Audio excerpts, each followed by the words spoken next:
राहुल गांधी, राहुल गांधी, जोड़ो जोड़ो, जोड़ो जोड़ो। हमारे बीच में हमारे नेता राहुल गांधी जी पहुंच चुके हैं। उनके साथ हमारे राष्ट्रीय अध्यक्ष मल्लिकार्जुन खड़गे साहब पहुंचे हैं। उनका भी जोरदार तालियों से स्वागत करें। हमारे बीच में वरिष्ठ नेता केसी वेणुगोपाल जी पहुंचे हैं। उनका भी जोरदार तालियों से स्वागत करें। और मैं अब स्वागत की इस कड़ी में तमाम मैं साथियों से आग्रह करूंगा कि सभी लोग अपना अपना स्थान ग्रहण कर लें। भारत जोड़ो नया यात्रा को लेकर हमारे युवा नेता,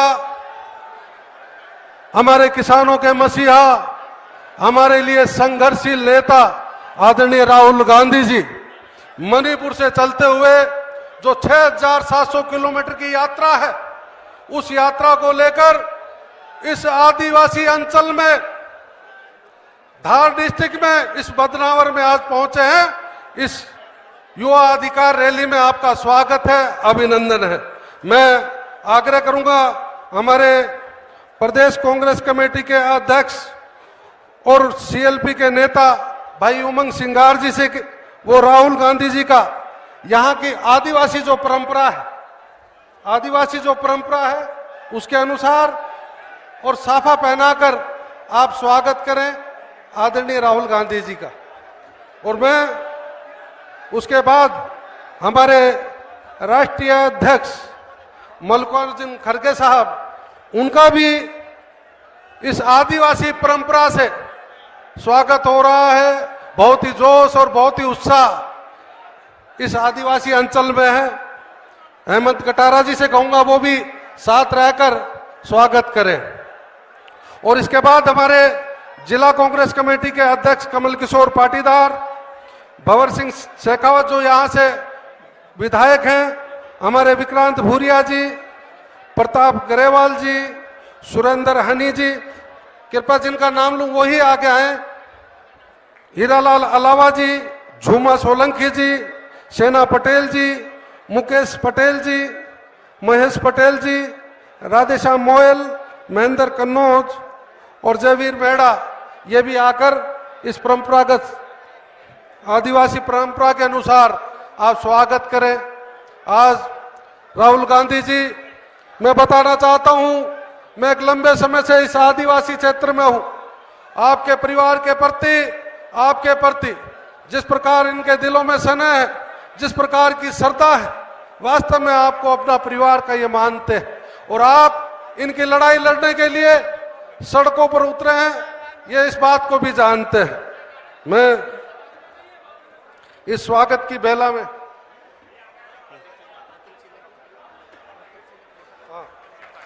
ये बाबा बैजनाथ महादेव की प्रतिमा कैलाश गुप्ता जी, अश्विन पाटीदार जी, इनसे आग्रह करूंगा कि ये प्रतीक चिन्ह देकर आप स्वागत करें। हमारे बीच में लड़ाई लड़ते हुए, संघर्ष करते हुए हमारे राहुल गांधी जी हमारे बीच में पहुंचे हैं।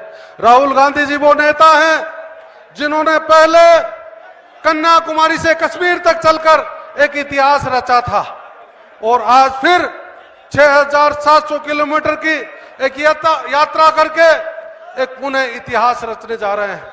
10,000 किलोमीटर से ऊपर की यात्रा करके राहुल गांधी जी आपने वो इतिहास रच दिया जो उस इतिहास को तोड़ना बड़ा मुश्किल होगा। ये हमेशा इतिहास के पन्नों में लिखा गया। किसानों की, दलितों की, गरीबों की, युवाओं की आवाज को लेकर आप जिस प्रकार से सड़कों पर उतरे हैं, उस बात के लिए मैं साधुवाद करता हूं। मैं अब अभिभाषण के लिए, मैं सबसे पहले स्वागत भाषण के लिए और उसके बाद मंच संचालन के लिए भाई उमंग सिंगार जी से निवेदन करूंगा कि वो मंच पर आए और अपनी बात कहें। भाई उमंग सिंगार।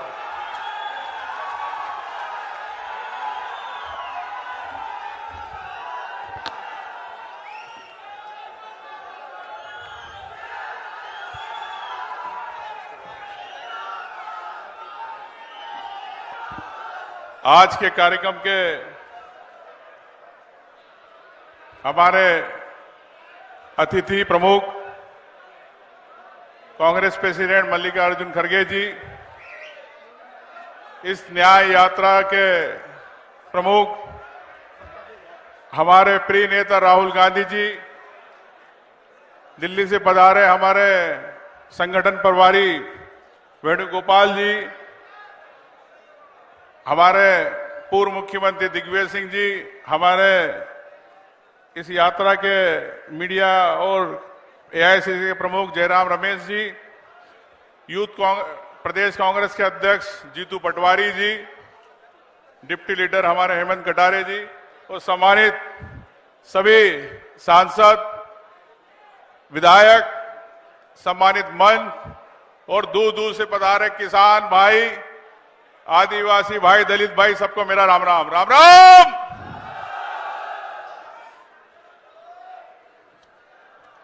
मैं ये कहना चाहता हूं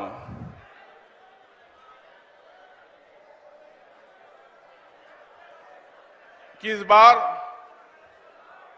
ये यात्रा मध्य प्रदेश के अंदर मुरैना से शुरुआत हुई। आपने कई किसानों से मिले, कई आदिवासियों से आपने रास्ते में मुलाकात करी। इस प्रदेश के अंदर मुख्यमंत्री ऐसे बने हैं जिनकी चाबी दिल्ली है, उनके हाथ में स्टीयरिंग नहीं है, सिर्फ बैठे हुए, सिर्फ गाड़ी चला रहे हैं। मोहन यादव जी ने अभी कहा उज्जैन के लिए महाकाल को लेके, भाई राहुल जी तो आए आपके महाकाल में, आपके मंदिर में भाजपा को सद्बुद्धि दे, इसलिए आपके महाकाल में हमने दर्शन भी किए। लेकिन मोहन यादव जी उज्जैन के हैं और जिस प्रकार मुगलों ने देश के अंदर राजधानी अपनी शिफ्ट कर दी थी दिल्ली से, मोहन यादव ने अपनी पूरी भोपाल से राजधानी उज्जैन लिया है। मैं आपको कहना चाहता हूं कि हम विधानसभा में उनको कभी मुख्यमंत्री के रूप में नहीं देखते, वो उनको हमेशा एक महापौर के रूप में देखते, सिर्फ उज्जैन की बात करते, कभी प्रदेश के किसानों की बात नहीं करना चाहते, प्रदेश के युवाओं की बात नहीं करना चाहते, प्रदेश के उन पटवारी परीक्षा में जो घोटाले हुए, कल उन्होंने प्रमाण पत्र बांटे, पटवारी परीक्षा की जांच रुकवा दी, उन युवाओं के साथ अन्याय किया और वो लोग पास हुए कई ऐसे। राहुल जी, खड़गे जी, आपको बताना चाहूंगा कि जिनको जिले और संभाग के नाम नहीं पता है वो पटवारी बन गए। ये इस प्रदेश के अंदर इस प्रकार से युवाओं के साथ खिलवाड़ किया जा रहा है, उनकी परीक्षाओं पे पैसे लेके भ्रष्टाचारी लोगों को पास कराया जाता है। मैं आपसे कहना चाहता हूं ये युवा अधिकार रैली के माध्यम से कि साथियों, कि आपकी न्याय की लड़ाई राहुल गांधी जी, खड़गे जी, पूरी कांग्रेस आपके लिए लड़ रही है और आपको न्याय हम विधायकों के साथ प्रदेश में और पूरे देश में न्याय युवाओं को दिलाने के लिए ये आप कटिबद्ध है, ये मैं आपको विश्वास दिलाता हूं। बेरोजगारी बढ़ी, मोदी ने गारंटी दी कि 2 करोड़ नौकरियां मिलेगी, 2 करोड़ नौकरियां नहीं मिली। वो नौकरियां मिली तो जो आरएसएस के एजेंट थे, जीवन मित्र के रूप में अभी हाल पूरे मध्य प्रदेश के अंदर उनकी नियुक्ति की गई और चुनाव में इनकी सिर्फ नियुक्ति उपयोग किया और चुनाव के बाद ये 9000 युवाओं के भविष्य को खत्म कर दिया। आज उनको सबको बाहर निकाल दिया। ये है भारतीय जनता पार्टी। साथियों, मोदी सरकार जो गारंटी देना चाहती है, जुमलेबाजी की गारंटी देती है, कभी किसानों की बात नहीं करती, किसानों के समर्थन मूल्य की बात नहीं करती। किसान सड़कों पर है, गोलियां खा रहा है, शहीद हो रहा है, बड़े व्यापारियों के गोडाउन आज पूरे मध्य प्रदेश के अंदर अडानी का गेहूं के वेयरहाउस बने रहते हैं, लेकिन किसान के आंसू पोंछने वाला राहुल जी, मध्य प्रदेश में कभी मोदी जी ने गारंटी नहीं ली। ये मैं यहां के किसानों को कहना चाहता हूं। ओला पाला हुआ, नुकसान हुआ, किसी को मुआवजा नहीं मिला, मिला मुआवजा किसी को? नहीं मिला। साथियों, ये सरकार है जो सिर्फ आपके वोट लेना चाहती है, लेकिन आपके आंसू नहीं पोंछना चाहती। सिलेंडर 450 रुपए में कहा था भारतीय जनता पार्टी ने देंगे, लेकिन आज भी 450 रुपए में सिलेंडर किसी को नहीं मिल रहा। मिल रहा है? नहीं मिल रहा। तो ये सरकार है जो सिर्फ आपसे पैसा वसूलना चाहती है, टैक्स पेयर के रूप में आपसे, लेकिन आपके आंसू नहीं पोंछना चाहती है। दलित आदिवासियों पिछड़े की बात नहीं करती, ये उनकी बात करती है जिनके जेब भरे हुए। उन अमीरों की बात की जाती है जिनको आज 80 करोड़ की जनता की बात नहीं की जाती। 80 करोड़ जनता को मोदी जी अनाज तो देना चाहते, अन्नदाता बनना चाहते, किसान को सम्मान राशि देना चाहते। 5,000 रुपए साल के किसी किसान का 5,000 के अंदर घर नहीं भरता, नहीं चल सकता, लेकिन उस किसान को समर्थन मूल्य नहीं देना चाहते। ये 80 करोड़ जनता को इस प्रकार से बहलाते फुसलाते। मैं आपसे कहना चाहता हूं कि अभिमान और अहंकार तो रावण में भी था, किसी के आगे झुकना भी तो सीखो। मोदी जी आप झुकते ही नहीं। मैं ये कहना चाहता हूं, सुना है आज समंदर का बड़ा गुमान आया है, सुना है आज समंदर को बड़ा गुमान आया है, उधर ही ले चलो कश्ती जहां तूफान आया है। राहुल जी, आपकी यात्रा को मैं आपसे कहना चाहता हूं कि मध्य प्रदेश के अंदर जैसा आपका विश्वास रहा है, यहां पर कांग्रेस पार्टी, कांग्रेस का कार्यकर्ता, कांग्रेस का वोटर मजबूत है। वो इनके सम्मान की लड़ाई के लिए हम ध्यान रखेंगे, और ये मैं आपको विश्वास दिलाता हूं कि यहां कांग्रेस को हमेशा मजबूत रहेगी आपके नेतृत्व में, अध्यक्ष जी के नेतृत्व में। जय हिंद, जय भारत।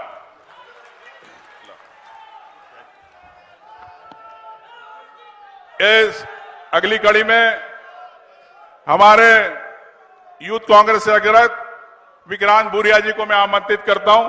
विक्रांत भूरिया जी आए, यूथ कांग्रेस। ताली बजा के भाई विक्रांत जी का स्वागत करें।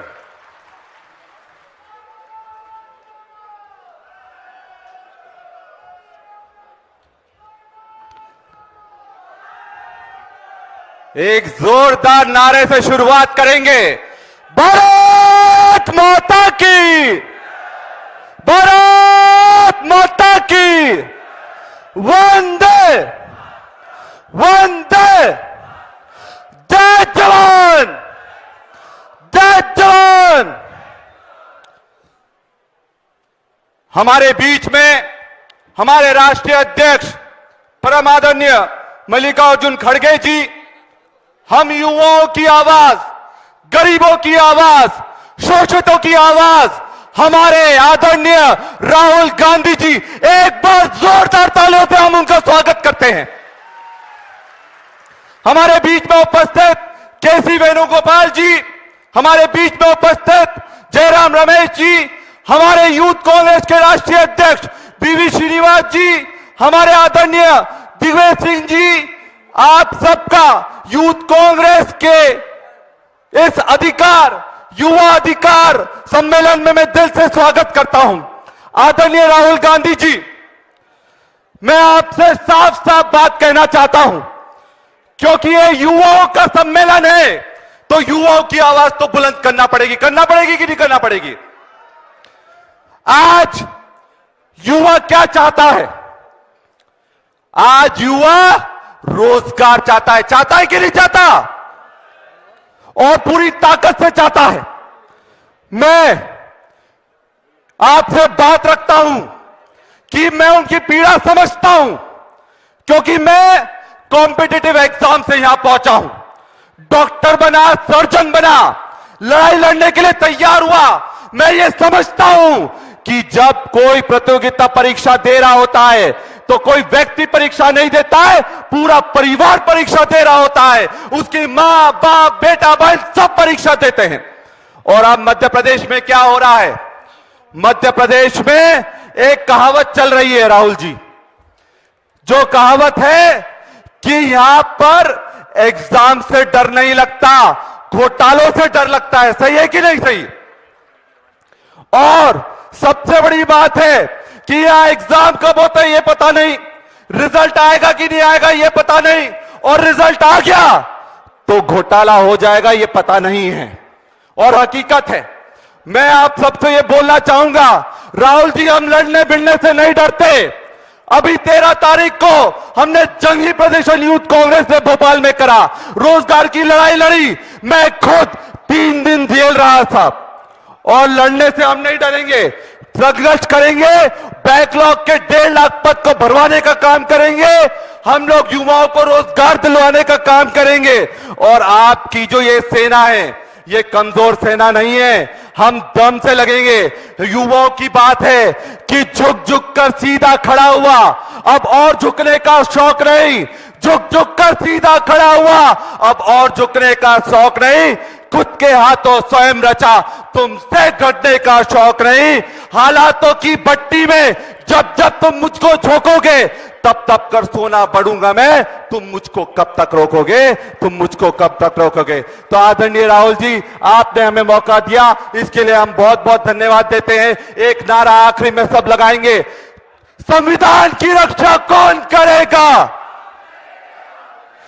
किसानों की रक्षा कौन करेगा, युवाओं की रक्षा कौन करेगा।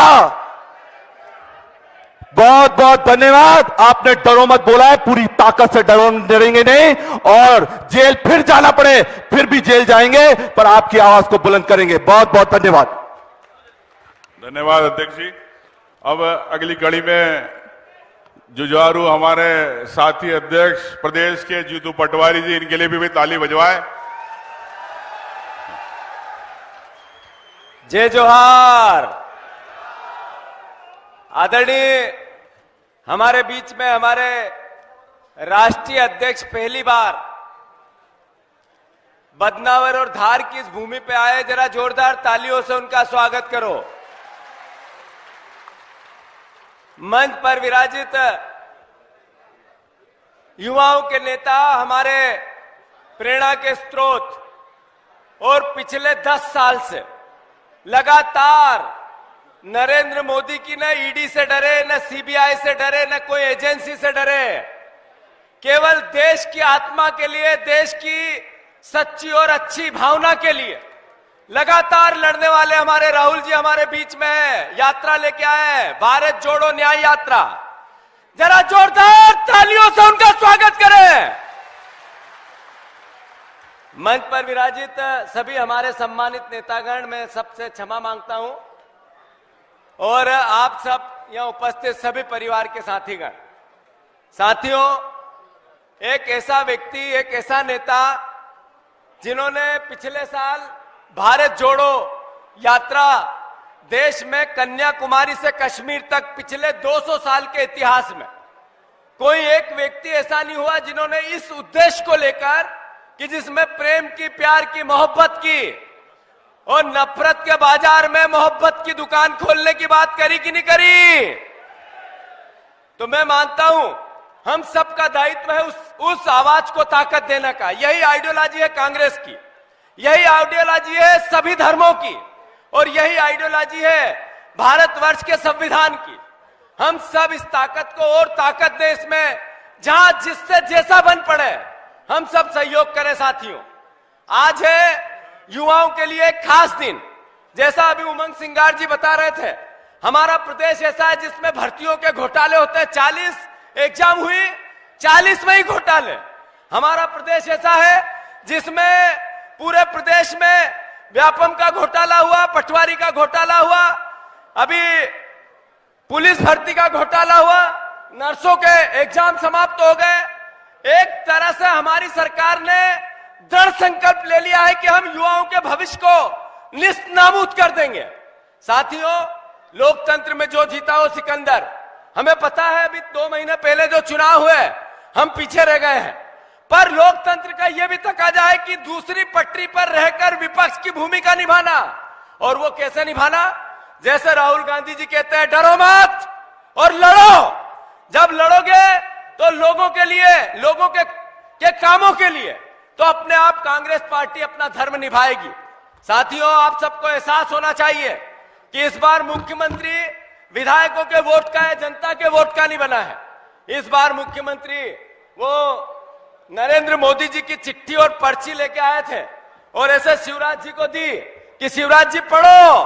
तो इस बार पर्ची का मुख्यमंत्री है। कौन सा मुख्यमंत्री है? तो पर्ची के मुख्यमंत्री से हमें एक ही बात, हर बात बार बार करनी है, और वो एक ही है सिर्फ कि जो वचन पत्र आपने दिया 2700 रुपए गेहूं के दाम का, उन्होंने बोला देना चालू किए क्या?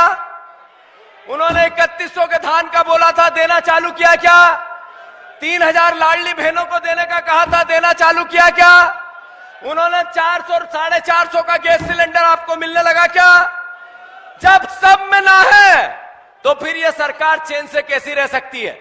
मैं राहुल जी आप सबको बताना चाहता हूं कि हमारे सारे विधायकों ने सदन में एकजुटता से इस बार सरकार के नाक में चने चबा दिए हैं, और हम सबका दायित्व है, सब कार्यकर्ताओं की, नेताओं की और आम जनता की, कि सड़क पे लोकसभा के चुनाव में इन सब बातों को लेकर हम घर घर जाएं कि मोदी जी गारंटी नहीं देते हैं।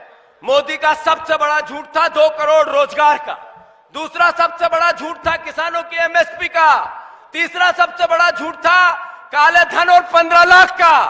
जो बोला मोदी झूठ बोला, कोई गारंटी नहीं दी। यह एहसास हम सब में होना चाहिए। मैं आप सबको साधुवाद देता हूं, धन्यवाद देता हूं, खूब ढेर सारी शुभकामनाओं के साथ। जय भारत, जय हिंद। धन्यवाद जीतू पटवारी जी। अगली कड़ी में चूंकि समय का अभाव है, माननीय दोनों नेताओं का आगे जाना है।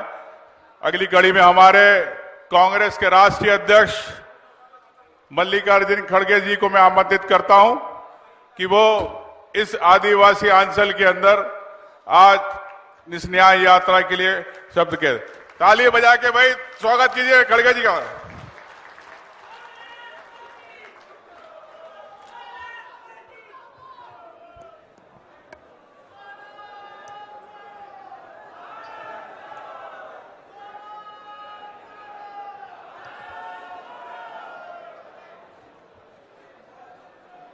आज के इस भरी सभा में भारत जोड़ो न्याय यात्रा के लीडर और इस यात्रा को यशस्वी करने के लिए खुद पहले तो हजारों किलोमीटर कन्याकुमारी से कश्मीर तक वो पैदल चले, फिर अब मणिपुर से लेकर महाराष्ट्र तक अपनी यात्रा, न्याय यात्रा शुरू किए हैं और ये 13 तारीख को अंत होने वाली है। ऐसे हमारे युवा नेता राहुल गांधी जी जो कहते हैं वो करके दिखाते हैं, और इसीलिए वो कामयाब होते आए हैं अपने काम में, और उनके साथ सभी हमारे युवा लोग आज जुड़े हुए हैं। इस मंच पर बैठे हुए श्री केसी वेणुगोपाल जी, जीतू पटवारी जी, उमंग सिंगार जी, दिग्विजय सिंह जी, कमलेश्वर पटेल जी, अरुण यादव जी, जयराम रमेश जी, मीनाक्षी नटराजन, अशोक सिंह जी, हेमंत कटारे जी, कांतिलाल भुरिया जी, और इस मंच पर बैठे हुए सारे लीडर्स, दोस्तों और हमारे खासकर मीडिया के दोस्तों, भाइयों और बहनों, युवा मित्रों और किसान भाइयों, आज का इस जो सभा है ये बहुत ही महत्वपूर्ण सभा है। क्योंकि जब राहुल जी 14 जनवरी से मणिपुर से चलकर आज मध्य प्रदेश में आए हैं। मध्य प्रदेश ऐसा एक राज्य है जिस राज्य में देश के लिए कुर्बानी देने वाले महानायक चंद्रशेखर आजाद जी का भी यही जन्म हुआ था मध्य प्रदेश में। तटिया भील जी इसी मध्य प्रदेश के थे। भीमा नायक ये भी इसी मध्य प्रदेश से थे और संविधान निर्माता डॉक्टर बाबा साहब अम्बेडकर का जन्म भी इसी मध्य प्रदेश महू में हुआ था। तो ऐसे बड़े बड़े हस्तियां इस मध्य प्रदेश में जन्म लिए हैं, देश के लिए लड़े हैं और आजादी लाने में उनका काम बहुत बड़ा है। इसीलिए मैं कहूंगा एक पवित्र भूमि है और लड़ाकू एरिया है और सारे राष्ट्र के लिए काम करने वाला मध्य प्रदेश है। दूसरी बात, मध्य प्रदेश में आज हर तरफ गड़बड़ी है और इससे पहले भी गड़बड़ी करते ही रहे थे। मुझे एक आश्चर्य हुआ, जो भी कोई मेरे गुलबर्गा एरिया में आता है कुछ ना कुछ अपशब्द हमारे बारे में बोल के चले जाता है। परसों 15 दिन पहले शिवराज चौहान जी गुलबर्गा आए थे। उन्होंने कहा कि राहुल जी और खड़गे जी मिलके कांग्रेस को खत्म करने के लिए वो काम कर रहे हैं। तब मैं एयरपोर्ट पे उतरा तो वहां के लोग मुझे पूछे कि शिवराज जी चौहान ऐसी बात कही।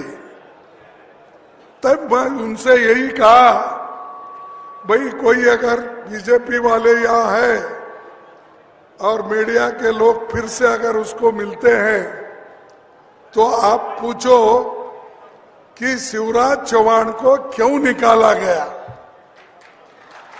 क्या कारण था। पहले तुम्हारा बोलिए ना, क्या तुम्हारे को बीजेपी खत्म हो रही है इसीलिए निकाले, या आपको नजदीक नहीं आने दिए मोदी, इसका कारण क्या है बताओ। बाद में हम अपना उत्तर देंगे। शिवराज सिंह ये भूल गए हैं, व्यापम घोटाले में हजारों करोड़ रुपए का बड़ी घोटाला हुआ। हम पार्लियामेंट में उठाए, हम लोग बार बार कहते रहे, लेकिन शिवराज सिंह उस वक्त कुछ नहीं कहे। अब हमारे बारे में कहते हुए वो आए, ठीक है। अब एक तरफ मोदी, एक तरफ अब शिवराज सिंह, जिनको इंचार्ज कर्नाटक में भेज के उन्होंने बनाया है, तो अपनी बात कहना है तो कह रहे हैं।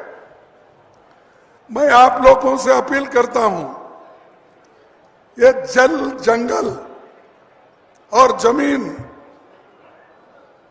ये जो कब्जा कर रहे हैं लोग, इसको आप रोकना चाहिए।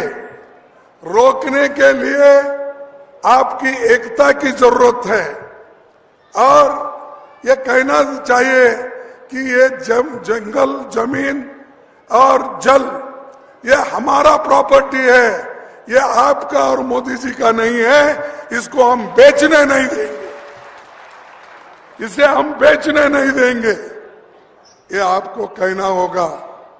अब आने वाले पार्लियामेंट चुनाव में आज आपको ये भी कहना है, भाई मध्य प्रदेश में 3 लाख से अधिक वन अधिकार पट्टे खारिज किए। 3 लाख जो पट्टे जिनको मिला था, मिलने वाला था, उसको उन्होंने खारिज किया। ये गरीबों के लिए काम करने वाले हैं। जो लोग हमारे पट्टे कैंसल करते हैं, जो लोग जंगल लूटते हैं, जो लोग जमीन लूटते हैं, ऐसे लोग क्या गरीबों के वफादार या गरीबों के लिए काम कर सकते हैं? कभी नहीं। और इसीलिए राहुल जी ने ये न्याय यात्रा निकाली है। किनके लिए न्याय यात्रा? न्याय यात्रा किसानों के लिए, न्याय यात्रा युवाओं के लिए, न्याय यात्रा जो लोगों को नौकरी नहीं है उनको नौकरी दिलाने के लिए, न्याय यात्रा जो इस अपने मध्य प्रदेश ही नहीं सारे देश में आज जो महिलाओं के ऊपर अत्याचार हो रहे हैं, अन्याय हो रहे हैं, कुचले जा रहे हैं, ऐसे उनके खिलाफ ये न्याय यात्रा है। उतना ही नहीं, बीजेपी सरकार हमेशा गरीबों के बारे में ज्यादा आजकल बात कर रही है। मैं पूछता हूं मोदी जी को, जब यहां आते हैं आप भी पूछिए, जब शिवराज की सरकार थी, एक शेड्यूल ट्राइब आदिवासी बच्चे के मुंह में पेशाब किया गया, उसको को आपने शिक्षा दी? एक आदिवासी बच्चे के मुंह में इनके जमाने में पेशाब किया गया। बाद में मैं देखा उस बच्चे को, उस व्यक्ति को घर में लाके उसका पैर धो रहे हैं और उसकी पूजा कर रहे हैं। अरे बाबा, उसको पहले खाना दो, ये जो अछूतपन है उसको निकाल दो, जो गरीब है उसको कुचलने का छोड़ दो, बाद में पैर धो। पैर धोने से कोई खुश होता है? उसकी जितने अपमान करना था आपने अपमान किया, उसको मनुष्य नहीं समझा, आपको आदमी नहीं समझा आपने। और कोई लोग उसके पैर धोने से, वो भी नकली था कि असली था मुझे मालूम नहीं, किसको लाए थे, किसको बिठाए थे, और इन्हों भी बैठे अपना ऐसा टावेल लेके ऐसा ऐसा करते बैठे उसके सामने। ये है शिवराज।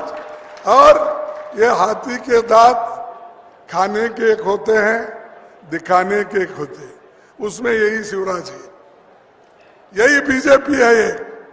अब है सो उनके बारे में मुझे ज्यादा मालूम नहीं। अब राहुल जी या हमारे मंच पे बैठे हुए कहेंगे कि देखिए, गरीबों के लिए लड़ने वाले सरकार होना चाहिए, ये नहीं शो करने वाले, दिखाने वाले। शुरू में तो शाह मोदी जी, उनके लोग तो पहले पीरियड में शेड्यूल कास्ट के घर में, दलितों के घर में जाके खाना खा रहे सो बताते थे लोगों को। अरे भाई, उनके घर में जाके खाना खाए ये बड़ी बात हो गई? तो इंसान नहीं है वो। ऐसी आपकी मानसिकता है, उनके घर में खाना खाए तो अछूतपन निकल गया, ये सोच वाले हैं। मैं ये कहूंगा, कोई कुछ भी कहने दो, जब तक इस देश में ये वर्णाश्रम रहेगा, ये 4 वर्ण रहेंगे, तब तक शेड्यूल कास्ट, शेड्यूल ट्राइब, पिछड़े लोगों का उद्धार नहीं होगा। इनका उद्धार अगर होना है, एक ही काम हमको करना है, जो राहुल जी ने बार बार उठाया, हम भी उठाए, जनगणना करना चाहिए। कौन कितने पानी में है, कितना धन किसके पास है, किसके पास एजुकेशन है, जमीन किसके पास है, ये सब उस जनगणना में मालूम होगा। पिछड़े हुए लोग, उनका भी मालूम होगा, जो अपर कास्ट है उनका भी मालूम होगा, जो सबसे दबे कुचले लोग हैं उनका भी मालूम होगा। तो आज सरकार, केंद्र सरकार क्यों डर रही है, क्यों वो जनगणना करना नहीं चाहती? इसलिए कि उनका पोल खुल जाएगा, और वो पोल खुल गया तो युवा जागृत हो जाएंगे। तो हमको ये करना है, हमारे राहुल गांधी जी ने ये वायदा किया है कि हमारी गवर्नमेंट सेंटर में आई तो पहला काम हम करेंगे, जातीय जनगणना प्रारंभ करेंगे ताकि सबको फायदा हो।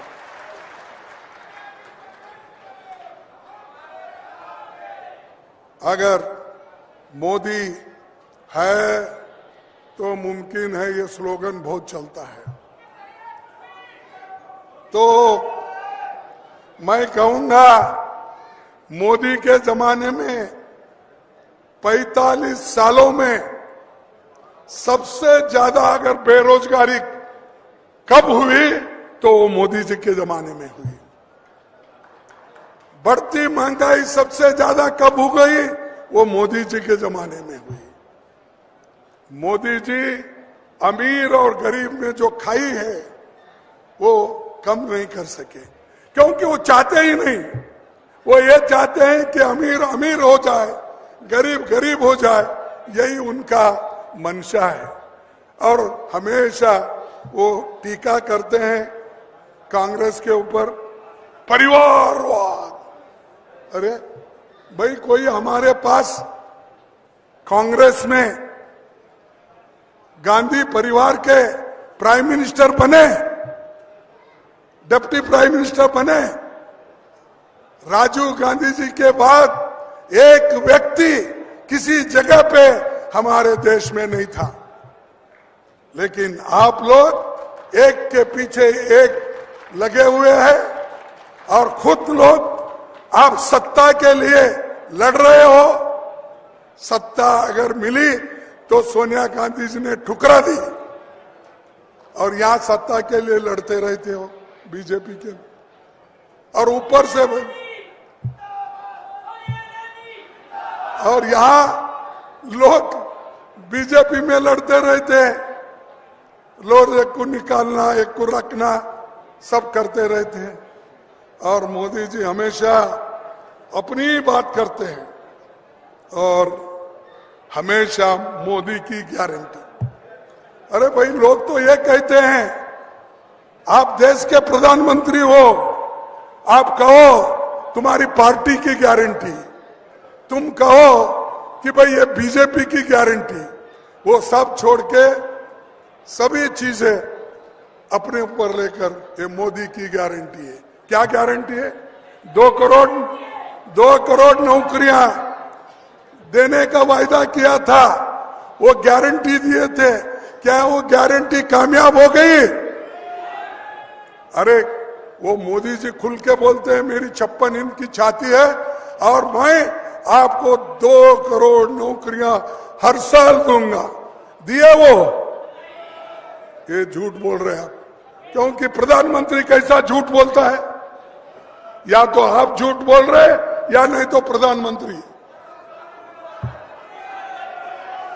आपके जॉब में 15 लाख डालूंगा बोले, मिले आपको 15 लाख? नहीं मिले तो मोदी झूठ बोल रहे हैं क्या आप झूठ बोल रहे हैं? ठीक है, किसानों की आमदनी मैं 2 गुना कर दूंगा। हो गई किसानों की आमदनी 2 गुना। तो कौन झूठ बोल रहे हैं? मोदी झूठ बोल रहे। और आपने ये भी कहा एमएसपी का दाम मैं बढ़ाऊंगा, बढ़ाया उसने? फिर कौन झूठ बोल रहे? इसीलिए मैं बार बार ये कहता हूं कि मोदी झूठ बोलते हैं और झूठों के सरदार है, इसीलिए मैं बोलता हूं। और अपने बातों में ही ऐसी बातें कहते हैं। आज लोगों को पीने के लिए पानी नहीं है, उधर उनका ध्यान नहीं है। मणिपुर में लोग मर रहे हैं, लड़ रहे हैं, उधर उनका ध्यान नहीं, सिर्फ इलेक्शन के तरफ ध्यान है। उठते ही आप टीवी में देखो, अब हमको पहले लोग बोलते ही उठते ही देखो भाई, जब आप उठते हैं तो दोनों हाथ अपने देख लेना, ऐसा हमारे टीचर बोलते थे। अब क्या है, उठते ही आप टीवी ऐसा ऑन करो, मोदी आ गए, मोदी की फोटो आ गई तो उस घर को दरिद्री लग गई।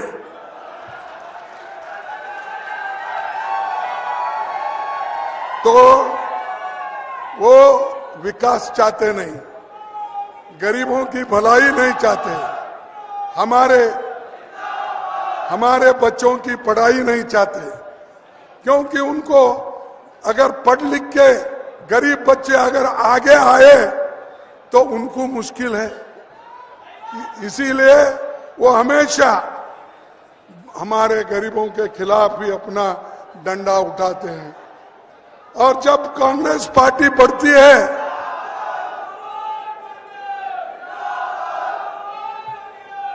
अरे जब कांग्रेस पार्टी आगे बढ़ती है तो उसको कुचलने का काम करते हैं। ईडी का, सीबीआई का, इनकम टैक्स का डर लगा लगा के यहाँ के लोगों को लेकर भागती है।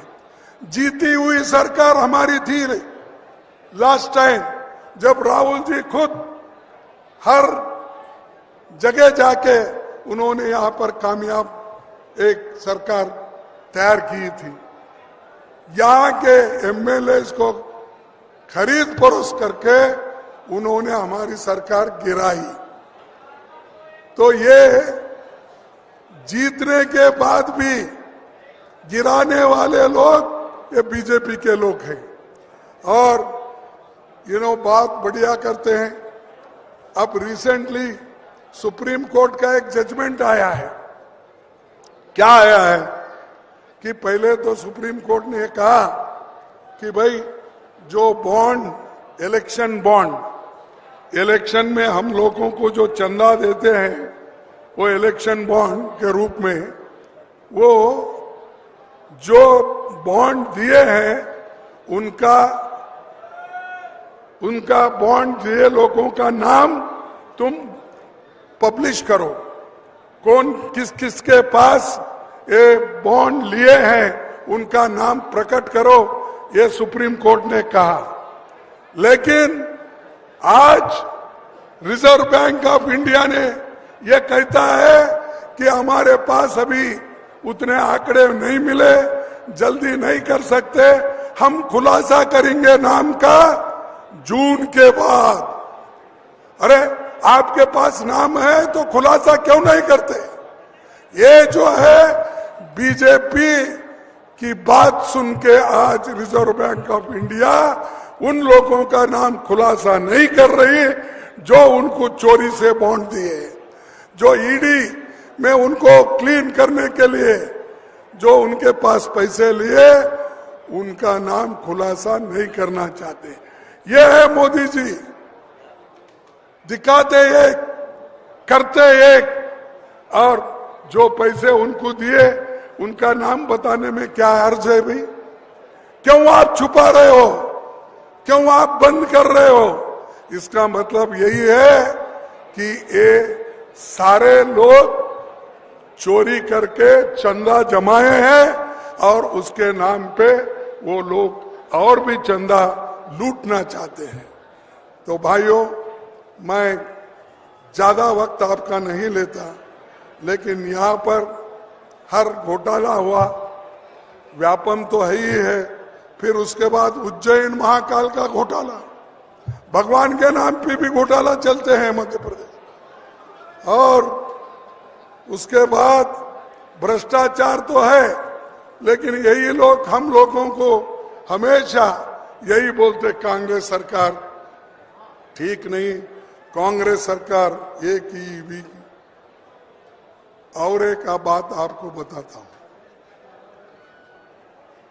मीडिया का रिपोर्ट है, ये मेरा नहीं है, मीडिया के रिपोर्ट में, सीएजी के रिपोर्ट में ये आया है, कम से कम बीजेपी की सरकार कहां कहां है, केंद्र में हो, राज्य में हो, उन्होंने 8,50,000 करोड़ का घोटाला उन्होंने किया है।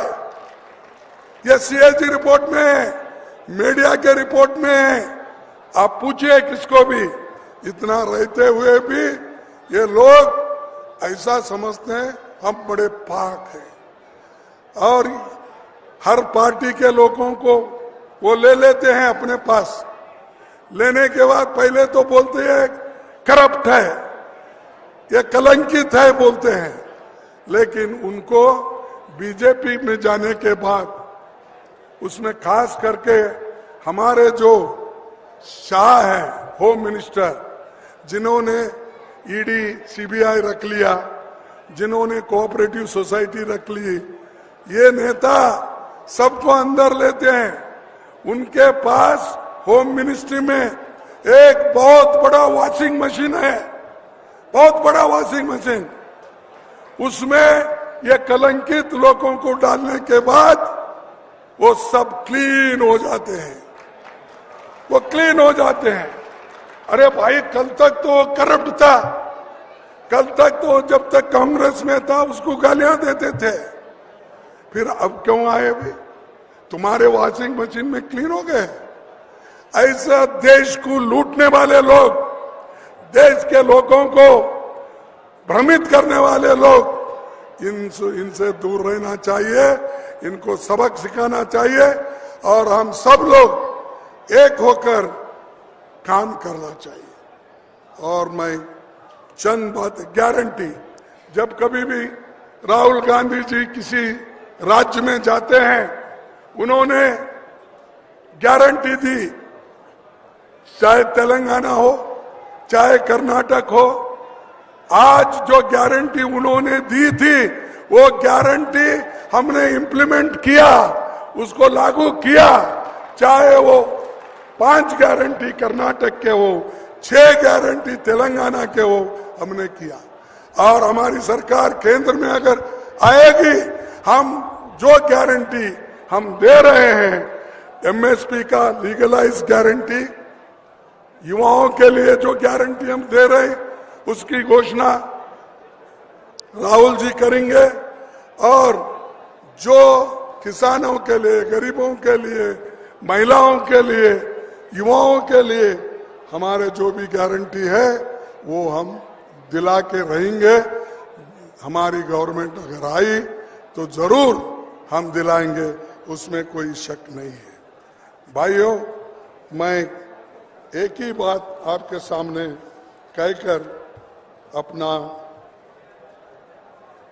अपना बात समाप्त करता हूं, क्योंकि वक्त भी बहुत हुआ। राहुल गांधी जी भी बात करने वाले हैं, आप भी बहुत देर से बैठे हैं। मोदी ने क्या किया था? वायदे किए थे, वायदे पे वायदे, हर जगह जाते वायदे करते हैं।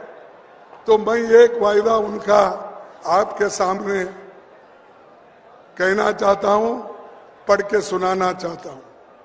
वादा किया था उजालों का क्या हुआ, वादा किया था उजालों का क्या हुआ, जन्नत के उन हसीन हवालों का क्या हुआ, जन्नत के उन हसीन हवालों का क्या हुआ। शाहों के शेर के लिए, यानी बड़े बड़े जो लोग हैं, उनके लिए तो सैर करने के लिए रास्ते तो बनाए गए, लेकिन हमारे पांव के छालों का क्या हो गया, यानी जिसके छाले गिरे चल चल के पैर में, उसका क्या होगा? मोदी जी ये वायदा पूरा करो, जो दिया हुआ वायदा पूरा अगर नहीं करेंगे, और नहीं करेंगे भी नहीं आपको हटाया जाएगा, लोग हटाएंगे और आप बाद में पछताएंगे।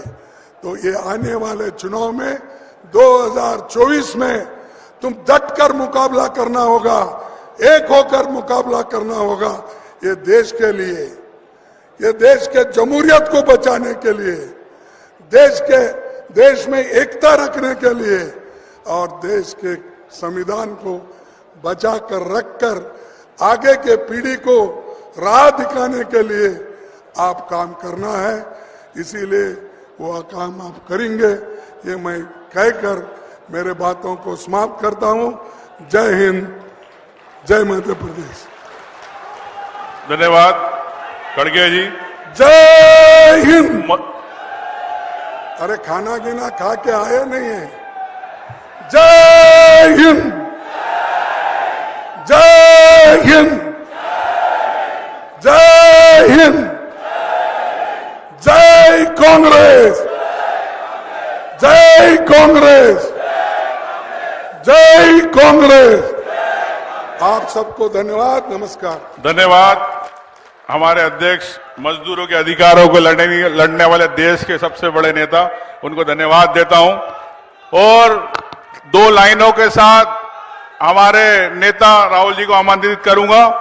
कितने भी पहरे बिठा दो मेरी कुद्र निगाहों पर, कितने भी पहरे बिठा दो मेरी कुद्र निगाहों पर, मैं दिल्ली से बात करूंगा भीड़ भरे चौराहों पर।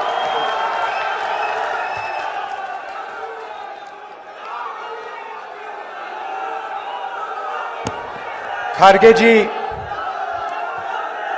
केसी वेणुगोपाल जी, जीतू पटवारी जी, उमंग सिंघार जी,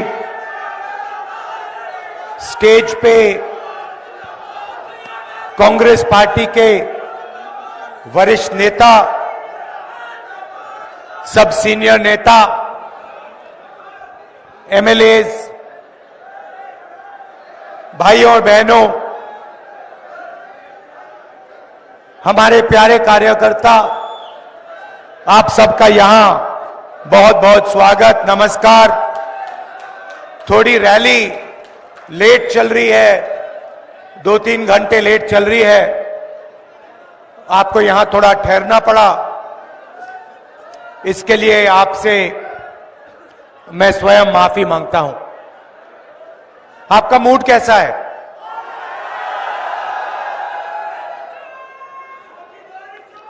यहां पे आदिवासी भाई बहन आज ज्यादा आए हैं, तो थोड़ी सी मैं आपकी बात करना चाहता हूं। कुछ समय पहले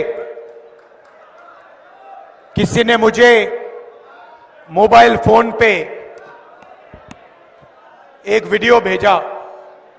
मध्य प्रदेश का कोई नेता था, मुझे वीडियो भेजा, मैंने वीडियो को प्ले किया, प्ले दबाया, और उस वीडियो में एक बीजेपी का नेता आदिवासी युवा के ऊपर पेशाब कर रहा था। और मैंने सोचा, ये कैसी सोच है कि बीजेपी का एक नेता आदिवासी पर पेशाब कर रहा है और दूसरी साइड उसका कोई चमचा वीडियो ले रहा है।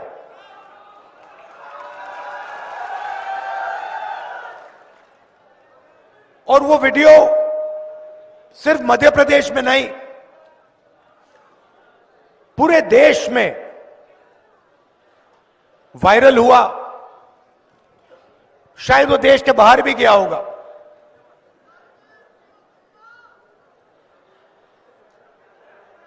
यह है विचारधारा बीजेपी की। सिर्फ आदिवासियों के साथ नहीं, दलितों के साथ, आदिवासियों के साथ, गरीब पिछड़ों के साथ, जहां भी ये कमजोर लोगों का अपमान कर सकते हैं, ये करते हैं। कुछ समय पहले इनके एक भाषण में मैंने सुना,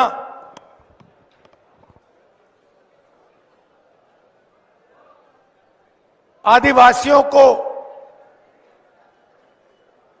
इन्होंने वनवासी कहना शुरू कर दिया। अब पता नहीं आप में से आप यहां युवा बैठे हैं, आप शायद कहो भाई इन दो शब्दों में क्या फर्क है, आदिवासी में और वनवासी में क्या बड़ा फर्क है। आदिवासी का मतलब वो व्यक्ति जो इस जमीन का सबसे पहला मालिक था।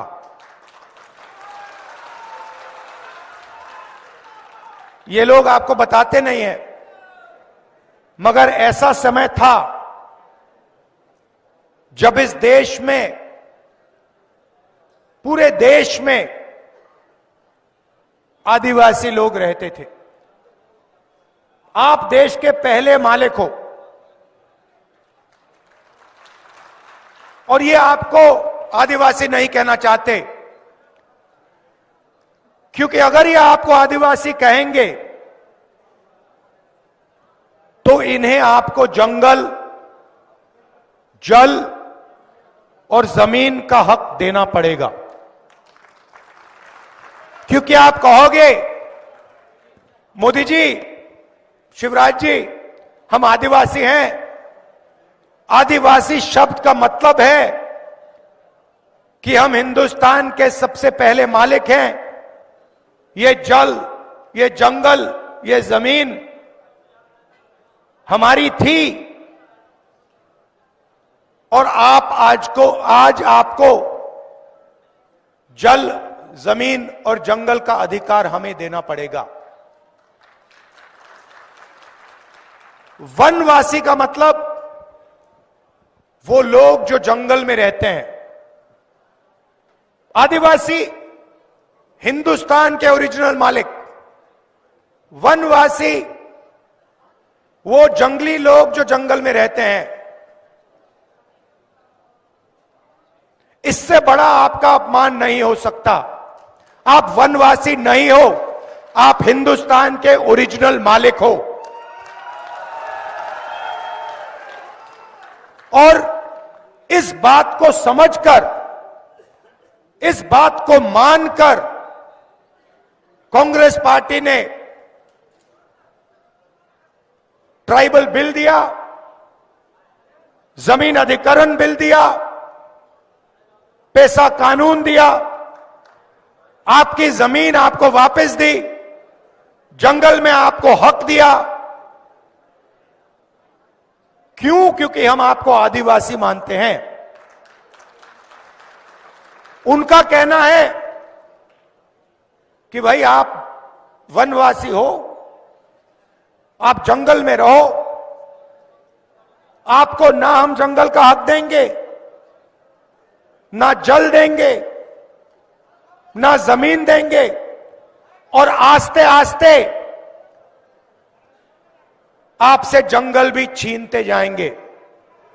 और फिर एक दिन आएगा जब हिंदुस्तान में आपको जंगल नहीं दिखेगा, फिर वो आपसे कहेंगे भैया आप वनवासी हो, मगर वन तो है ही नहीं, खत्म हो गया, तो जाओ मजदूरी करो, भीख मांगो, भूखे मरो। ये इन दो शब्दों के बीच में फर्क है। अब आपकी आबादी हिंदुस्तान में तकरीबन 8% है। यह नंबर याद रखिए। जीतू जी, मध्य प्रदेश में आदिवासियों की आबादी कितनी है? मध्य प्रदेश में आपकी 22% है, 24%।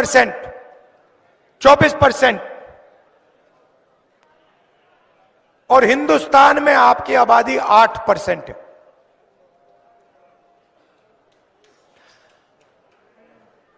अब आप एक काम कीजिए, हिंदुस्तान की सबसे बड़ी कंपनियों की लिस्ट निकालिए।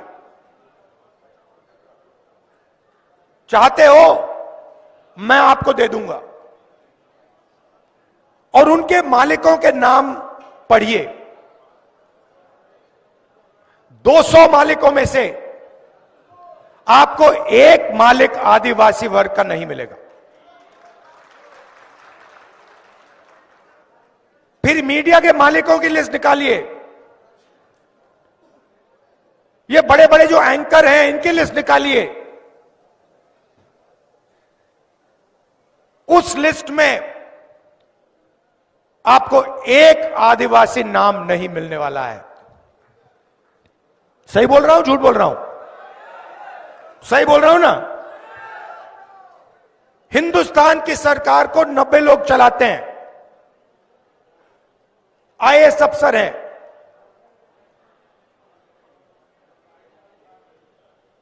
पूरा का पूरा बजट ये बांटते हैं।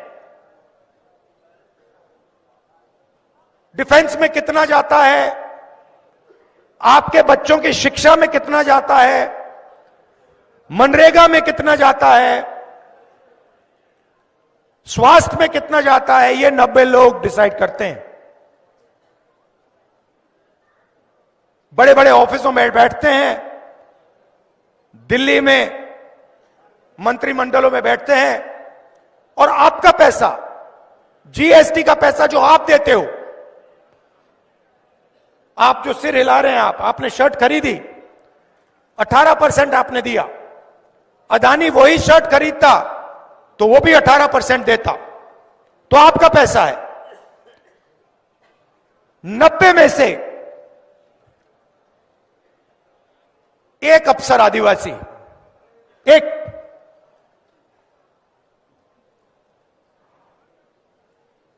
और अगर हिंदुस्तान की सरकार 100 रुपए खर्च करती है बजट में, तो आदिवासी अफसर 10 पैसे का निर्णय लेते हैं। आबादी 8%, भागीदारी 100 रुपए में से 10 पैसे।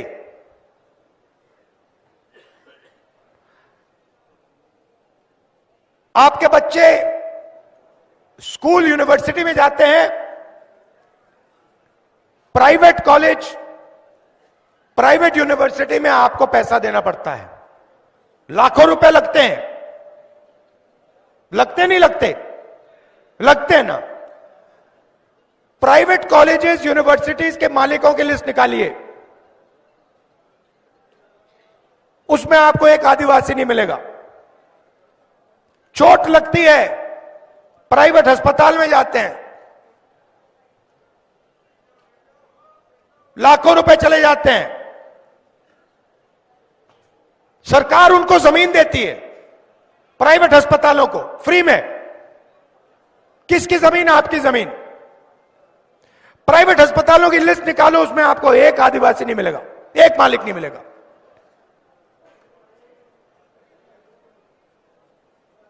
ये आपकी सच्चाई है। इसमें आप अकेले नहीं हो। जो आपके साथ हो रहा है वो दलित वर्ग के साथ भी हो रहा है, जो उनके साथ हो रहा है वो पिछड़ों के साथ भी हो रहा है, वो गरीब जनरल कास्ट के साथ भी हो रहा है।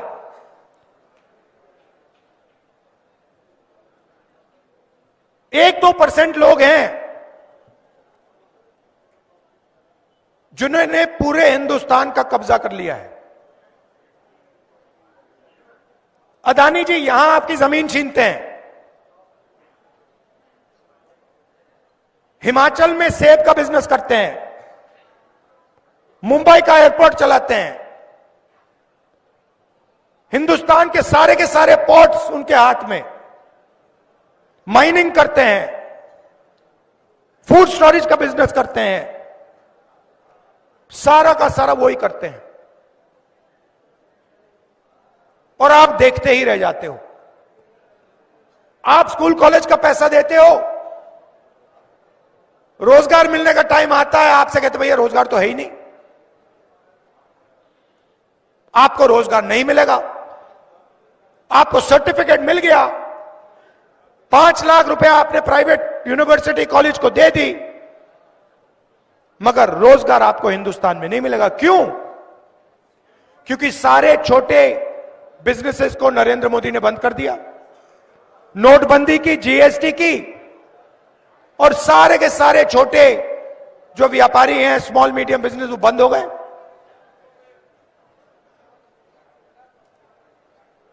पूरा का पूरा काम 2-3 अरबपतियों के लिए हो रहा है। आपकी जमीन भी वो ले जाते हैं, पानी भी वो ले जाते हैं, जंगल भी उठा के ले जाते हैं।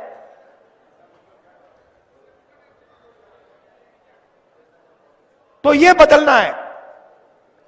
सबसे पहला कदम जाति जनगणना, जिससे सबको पता लग जाएगा इस देश में किसकी आबादी कितनी है, आदिवासी कितने हैं, उनके पास कितना धन है, कितनी संस्थाओं पर उनका कंट्रोल है, दलित कितने हैं, कितना धन है, कितनी संस्थाओं पर कंट्रोल है, पिछड़े कितने हैं, कितना धन है, कितनी संस्थाओं पर कंट्रोल है, साफ आपके सामने आ जाएगा। क्रांतिकारी कदम है। हरी क्रांति, सफेद क्रांति, उतना बड़ा कदम है ये। और ये जैसे ही हमारी सरकार आएगी हम ये करके दे देंगे आपको।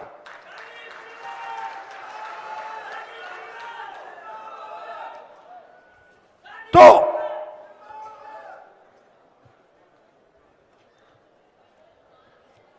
हम चाहते हैं कि इस देश में सामाजिक न्याय हो, आर्थिक न्याय हो, किसानों के साथ न्याय हो। किसानों का उदाहरण देता हूं आपको। हरियाणा पंजाब के किसान दिल्ली की ओर चल रहे हैं। उन्होंने सिर्फ एक चीज मांगी है, एमएसपी चाहते हैं, मिनिमम सपोर्ट प्राइस। बीजेपी की सरकार कहती है हम आपको एमएसपी नहीं देंगे। 100 अरबपतियों का उन्होंने 16 लाख करोड़ रुपया माफ किया। मतलब 24 साल मनरेगा का पैसा उन्होंने 100 लोगों का माफ कर दिया। और किसानों का कर्जा माफ नहीं कर सकते, किसानों को एमएसपी नहीं दे सकते। हमारी सरकार आएगी दिल्ली में, पहला काम जाति जनगणना, दूसरा काम किसानों को एमएसपी की लीगल गारंटी।